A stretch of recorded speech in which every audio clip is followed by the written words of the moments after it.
श्री शिवाय नमस्तुभ्यम। हरे कृष्णा ओम नमः शिवाय। आप सभी को सोमवार के व्रत कथा की हार्दिक शुभकामनाएं एवं मंगल हो।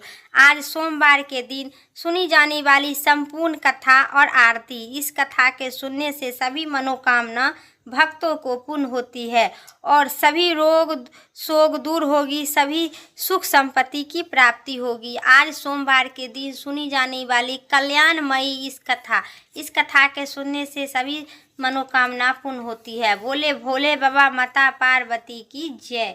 आज संपूर्ण कथा मंचित और श्रद्धा भाव से इस कथा का जरूर श्रवण करें।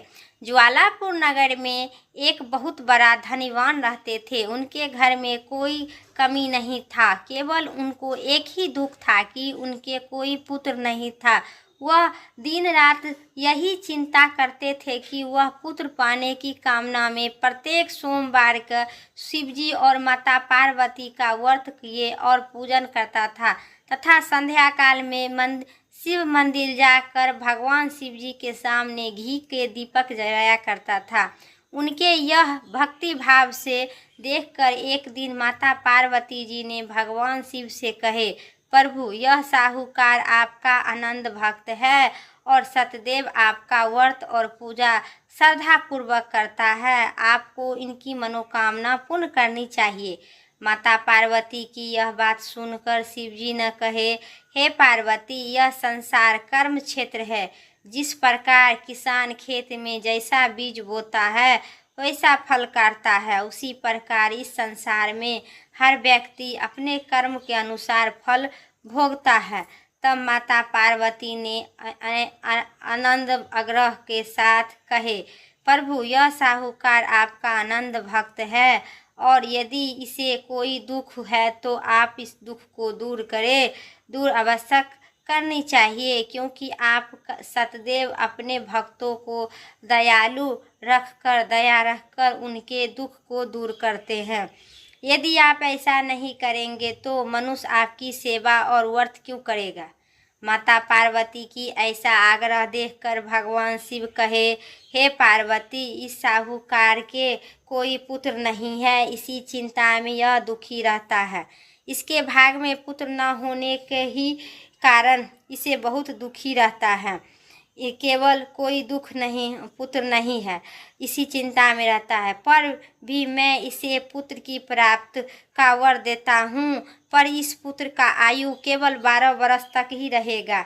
इसके पश्चात यह बालक मृत्यु प्राप्त हो जाएगा। इसके लिए इससे अधिक मैं और कुछ नहीं कह सकता हूँ।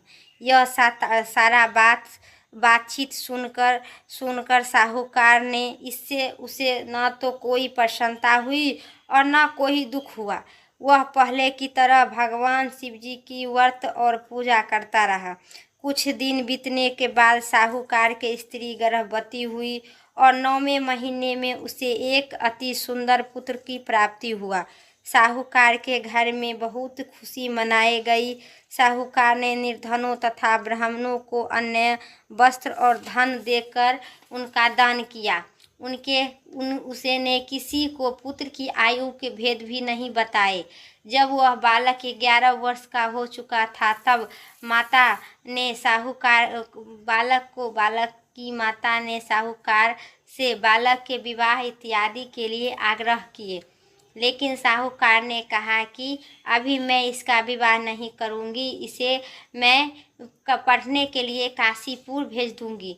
फिर साहूकार ने अपने साले अथवा बालक के मामा को बुलाकर और उसे बहुत सारा धन देकर कहा, तुम इस बालक को पढ़ने के लिए काशीपुर ले जाओ और रास्ते में जिस स्थान पर रुको वहाँ यज्ञ तथा ब्राह्मणों को भोजन करवाने के बाद आगे जाना।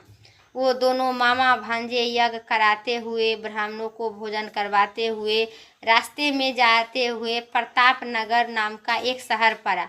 उस शहर में राजा की पुत्री का विवाह हो रहा था, इसलिए शहर अच्छी तरह से सजाया गया था। दूसरी ओर राजा का लड़का जो राजकुमार से विवाह हो रहा था, उसी पूरे अच्छी तरह से सजाया गया था। बारात लेकर आया था, वह एक आंख से कनाह था। उसका पिता इस बात से बहुत ही चिंतित था कि कहीं न वर को देखकर कन्या के माता पिता विवाह से इनकार न कर दे। इसलिए साहूकार के अति सुंदर बेटे को देखकर उसने मन में विचार किया कि क्यों न दरवाजे के समय इस लड़के को वर वाला कपड़ा पहनाकर सजा दिया जाए। ऐसा विचार कर वर के पिता ने लड़के और उनके मामा से बात कर वे दोनों तैयार हो गए। फिर उस लड़के को दूल्हे वाला कपड़ा पहनाकर तथा घोड़ी पर चढ़ाकर दरवाजे पर ले गया और सारा कार्यक्रम संपन्न पूरा हो गया। फिर वर के पिता ने सोचा कि विवाह कार्य भी इसी लड़के के से करा दिया जाए। ऐसा सोचकर उसने लड़के और उनके मामा से कहा, यदि आप फेरे और कन्यादान के काम को भी पूरा करा दे तो आपकी बड़ी ही कृपा होगी। उन्होंने स्वीकार कर लिया और विवाह कार्य भी अच्छी तरह संपन्न हो गया। परंतु जाते समय लड़का ने राजकुमारी की चुंदरी की पल्ले पर लिख दिया कि तुम्हारी विवाह तो मेरे साथ हुई है, लेकिन जिस राजकुमार के साथ तुम्हें भेजा जाएगा वह एक आंख से कना है। मैं काशीपुर पढ़ने जा रही हूँ। लड़के के जाने के बाद उस राजकुमारी ने जब अपनी चुंदरी पर ऐसा लिखा हुआ पाया तो उन्होंने राजकुमार के साथ जाने से इनकार कर दिया और कहा, मेरा पति तो नहीं है, मेरा पति विवाह के साथ ही वह चला गया, मेरा पति तो काशीपुर पढ़ने गया है। राजकुमारी के माता पिता ने अपनी पुत्री के विदा नहीं किया और बारात खाली हाथ लौट गया। उधर साहूकार का लड़का और उनकी मामा काशीपुर पहुंच गया। काशीपुर पहुंचते वहां जाकर उन्होंने यज्ञ करना और लड़के को पढ़ना शुरू कर दिया गया। जब लड़के की आयु 12 वर्ष की हो गई तो उनकी मृत्यु के दिन सामने आ गया।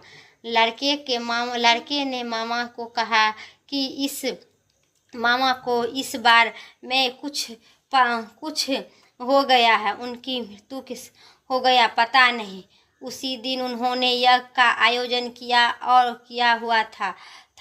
लड़के ने अपने मामा से कहा कि मामा जी, आज मेरी तबीयत ठीक कुछ नहीं लग रही है। मामा ने कहा कि अंदर जाकर सो जाओ।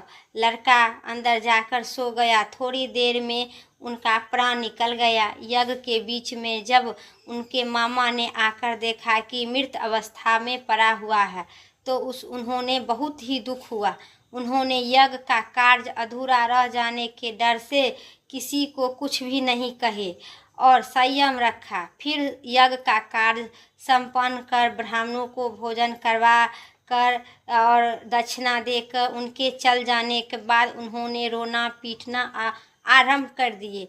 संयोग से उसी समय शिव और माता पार्वती उसी रास्ते से जा रहे थे। जब उन्होंने जोर जोर से रोने की आवाज़ सुनी तो माता पार्वती ने भगवान शंकर से कहा, प्रभु, कोई दुखिया रो रहा है, उसके कष्ट को आप दूर कर दीजिएगा। जब शिवजी माता पार्वती ने उनके सामने जाकर देखा तो वह लड़का मृत पड़ा था। पार्वती जी बोली, प्रभु, यह तो ज्वालापुर के नगर के साहूकार का लड़का है जो आपके वरदान से उत्पन्न हुआ था। शिवजी ने बोला, हाँ पार्वती, इसकी आयु इतना ही थी, आयु पूरा हो जाने के कारण यह मर गया। तब माता पार्वती ने कहे, प्रभु, इस बालक की आयु बढ़ा दीजिए, नहीं तो इसके माता पिता तड़प तड़प कर मर जाएंगे। आप इस बालक को आयु बढ़ा दीजिए। माता पार्वती के बार बार आग्रह करने पर भगवान शिव ने उनका जीवित कर दिए और शिवजी की कृपा से लड़का ओम नमो भगवते ओम नमः शिवाय कहते हुए उठकर बैठ गया। भगवान शिव और माता पार्वती फिर कैलाश पर्वत पर चले गए। तब से लड़का और उनका मामा उसी प्रकार यज्ञ करते हुए ब्राह्मणों को भोजन करवाते हुए अपने घर की ओर चल दिए। रास्ते में वे प्रताप नगर पहुँचे और वहाँ आकर उन्होंने यज्ञ आरंभ कर दिया। जब वहाँ की राजा उधर से गुजरा तो उसने उस लड़के को तुरंत पहचान लिए और अपने महल ले जाकर उन दोनों के बहुत सा आदर सत्कार किए। उसके साथ ही बहुत सा धन आभूषण और वस्त्र देकर उन्होंने राजकुमारी के साथ विदा कर दिए। जब वे जब वे अपने शहर से निकट पहुँचे तो मामा ने कहा कि मैं पहले तुम्हारे घर जाकर सूचना दे आता हूँ। जब उस लड़के के मामा घर पहुंचा तो साहूकार और उनकी पत्नी घर के छत पर बैठे थे और उन्होंने प्रण रख लिया था कि यदि हमारा पुत्र सकुशल लौट आया तो हम नीचे जाएंगे, नहीं तो छत से कूदकर अपने प्राण त्याग देंगे। इतने में उन लड़के के मामा ने आकर बताया कि आपका पुत्र सकुशल वापस आ रहा है, तो उनकी विश्वास नहीं हुई। तब मामा ने शपथ पूर्वक कहा कि आपका पुत्र अपनी स्त्री के साथ आ रहा है। तो सेठ अपनी पत्नी और सगर संबंधित के साथ नगर द्वार तक खड़ा होकर और आनंद के साथ उनका स्वागत किया करके उनके अपने घर ले गए। वे बड़ी ही प्रसन्नता के साथ रहने लगे। इसी प्रकार जो व्यक्ति सोमवार का व्रत करते हैं, भगवान शिव, माता पार्वती की कथा सुनते हैं और माता पार्वती के पूजन करता है अथवा उनके कथा पढ़ता एवं सुनता है, उनके सारे दुख दूर होते हैं और समस्त मनोकामना पूर्ण होती है। बोलिए माता पार्वती, भोले बाबा की जय। अब सुनिए सोमवार व्रत कथा। इतना ही तक था मेरा वीडियो। अब सुनिए सोमवार व्रत कथा के आरती। जय शिव ओमकारा, प्रभु जय शिव ओमकारा, ब्रह्मा विष्णु सदा शिव, ब्रह्मा विष्णु सदा शिव, अर्धांगी धारा, जय शिव ओमकारा। एकानंदी चतुरानंद पंचानंदी राजे, हंसासन गरुड़ासन विश्ववाहन छाजे, जय शिव ओमकारा।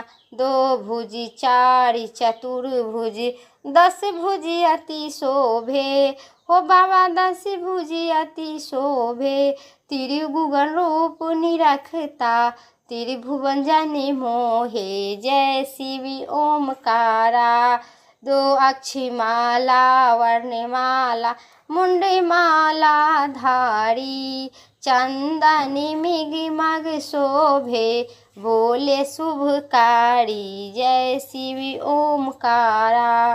श्वेतांबरी पीतांबर बाघंबरी अंगे, सैनिकाधिक ब्रह्मादिक भूतादिक संगे, जय शिव ओमकारा। करके माधिक मंडल चक्र त्रिशूल धरिता, हो बाबा चक्र त्रिशूल धरिता, जग करिता जग भरिता, जग सहस्त्र करिता, जय शिव ओमकारा। ब्रह्मा विष्णु सदा शिव, जानती अभिखेखा, हो बाबा जानती अभिवेखा, वर्णाक्षर में शोभित ये तीनों एका, जय शिव ओमकारा।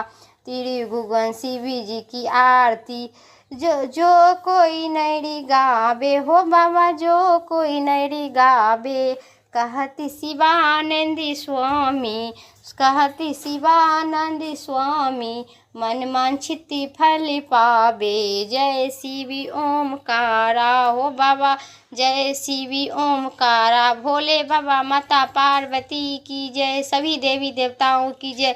आज मेरा सोमवार व्रत कथा इतना ही तक था। वीडियो अच्छी लगे तो लाइक करें, चैनल पर नए सब्सक्राइब करके कमेंट में ओम नमो भगवते वासुदेवाय नमः जरूर लिखे, ओम नमः शिवाय जरूर लिखे।